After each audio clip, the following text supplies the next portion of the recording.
A few months ago, something happened that I can't shake off. I've been driving for Lyft for a few years now, mostly working late-night shifts. The roads are quieter, and the tips are better, but there's a trade-off.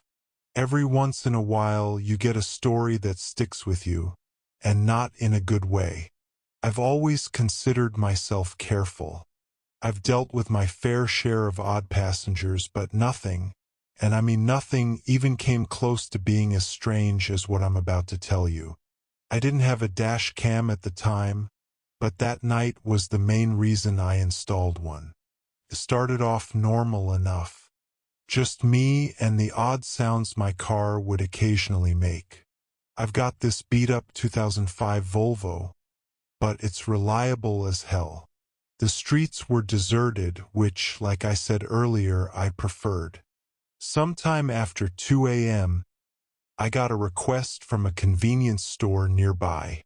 Seemed harmless at first, but for some reason, I got this weird feeling in my gut. You ever get that feeling like something's off, but you can't explain why?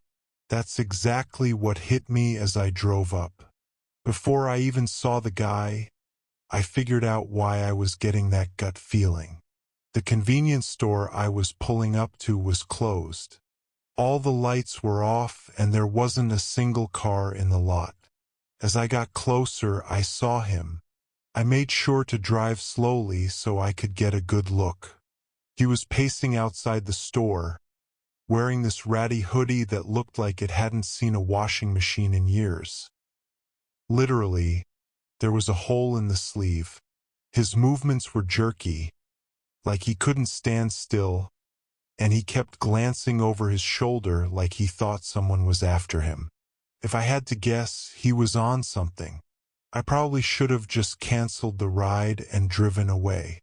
I even hovered my finger over the cancel button, but I didn't.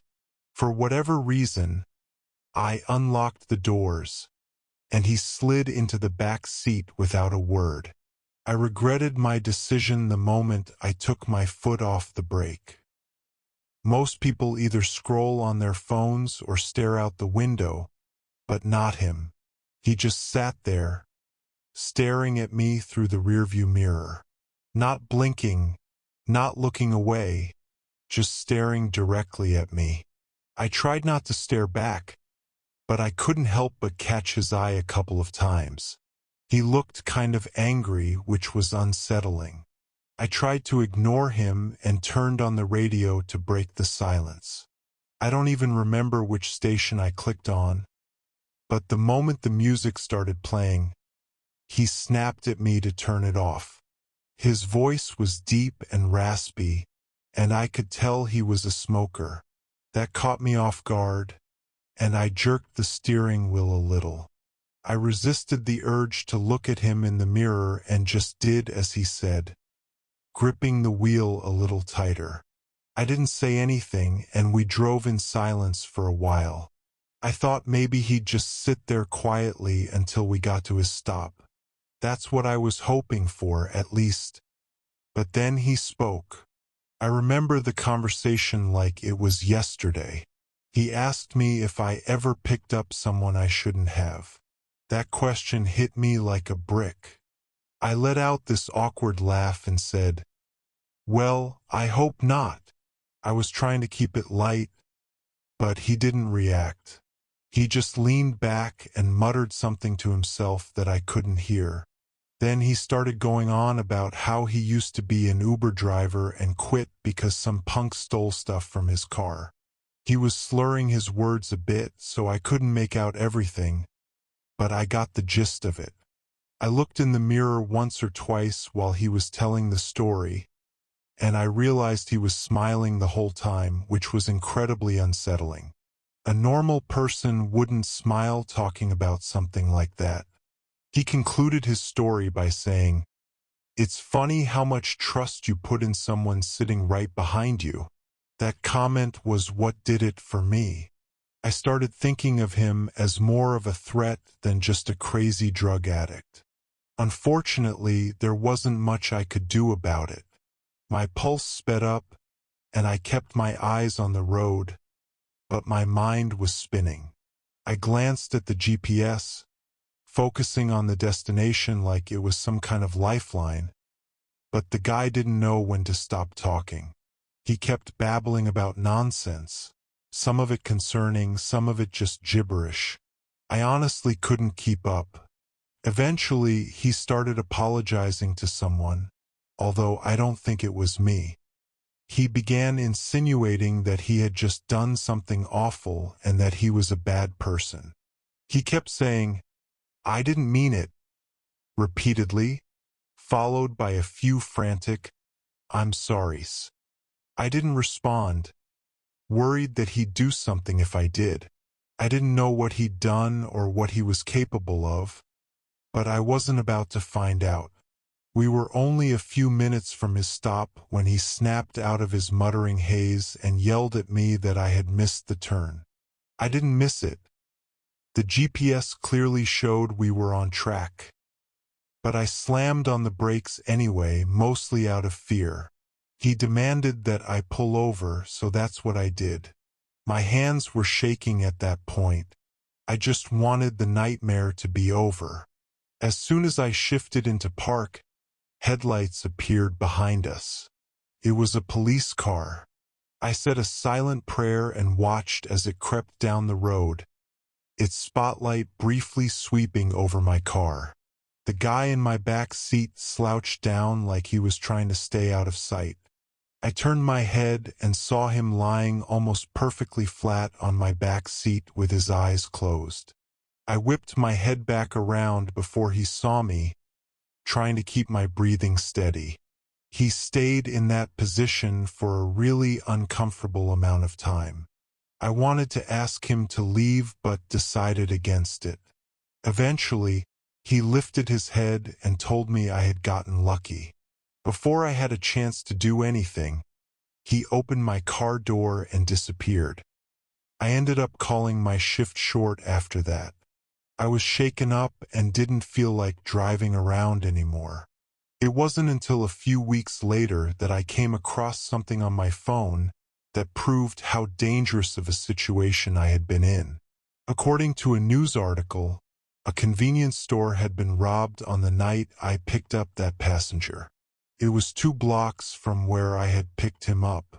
It makes me sick knowing I was inches away from a dangerous criminal who could have harmed me if he had chosen to. I'm a little scared to contact the police about this. I try to avoid law enforcement for various personal reasons I won't get into. I'm not really sure if my report would even help. Either way, I'm much more cautious about who I let in my car. I used to live in the city. The urban lifestyle is honestly what I always envisioned for myself. I'm not going to get into it, but after an extremely traumatic experience, I couldn't bear even the smallest noises. I began to hate noise in general. My psychiatrist told me I had developed a rare case of phonophobia. So, that pins and needles feeling you get when your foot falls asleep? It's kind of like that, but in my chest, always there, like my body was bracing for something that wasn't coming. Every car horn or slamming door felt like a jolt straight to my nerves. I couldn't keep living like that. About 3 years ago, I found a cabin buried deep in the Pacific Northwest. I don't want to say exactly where it was for reasons you'll soon understand, but all I'll say is that it was somewhere in Oregon. It seemed perfect, very few neighbors, no traffic, barely any cell service. What really sold me on it, though, was the lack of noise. It was just me and the peace and quiet. For the first time in months, I thought I might actually feel safe. The cabin itself was small but cozy. To be fair, it was exactly what the listing had promised. You could tell it had been built to last, with thick wooden beams and a sturdy stone fireplace. It smelled like pine and old books when I first walked in. You know, that kind of earthy scent that's almost comforting. Think like one of those old cabin-style bed and breakfasts for any of you who have gone skiing before. The nearest neighbor lived about a 10-minute walk down a narrow dirt path. I didn't meet her right away, though. For the first few days, I just soaked in the silence. I'd wake up to the sound of birds instead of sirens. And at night, the only thing I heard was the wind brushing through the trees. It was like the whole world had pressed pause, and I could finally breathe again. I did all my work from my laptop, so there really was no need for me to connect with the outside world beyond that. About a week after I moved in, there was a knock at the door. The cabin obviously had no doorbell, so those knocks were something I'd have to get used to. I opened the door, expecting it to be my neighbor, and it was. It was a moderately old woman carrying a basket of preserves, like she just stepped out of a Hallmark movie. She introduced herself as Michelle and told me she lived about 10 minutes down the trail, which didn't sound far at all until you factored in how dense the woods were. I mean, you could get turned around in there just looking for firewood. She was in her late 60s, with oddly long gray hair and these piercing blue eyes that made you feel like she could see right through you. She wasn't rude, exactly, more like blunt. She welcomed me to the woods and extended the basket toward me like she was expecting me to take it. I didn't really have much of a choice. She was practically shoving it in my face. I know it sounds hospitable, but her vibe seemed a little off, if that makes any sense. I grabbed it impulsively, but I admit I had never been treated that way by a neighbor before. It wasn't anything crazy, but it wasn't something I was used to. I thanked her as I took the basket, and she looked at me like she was expecting me to say something else. I honestly didn't know what else to say, so I just smiled. She kept staring at me awkwardly, which confirmed my suspicion that this woman didn't interact with a lot of people. Eventually, she spoke. These were her exact words, which I'll never forget. Always keep your lanterns full, your windows shut tight, and your wits sharper than your axe. It wasn't something a normal person would say to someone else. It was like she was reciting from a rule book.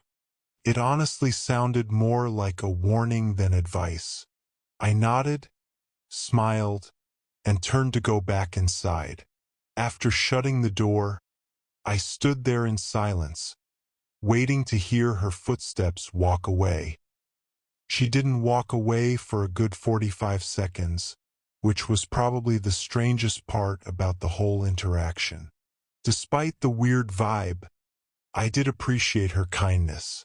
She seemed reclusive but not unfriendly, the kind of person who'd help you if you asked but wouldn't go out of her way to pry.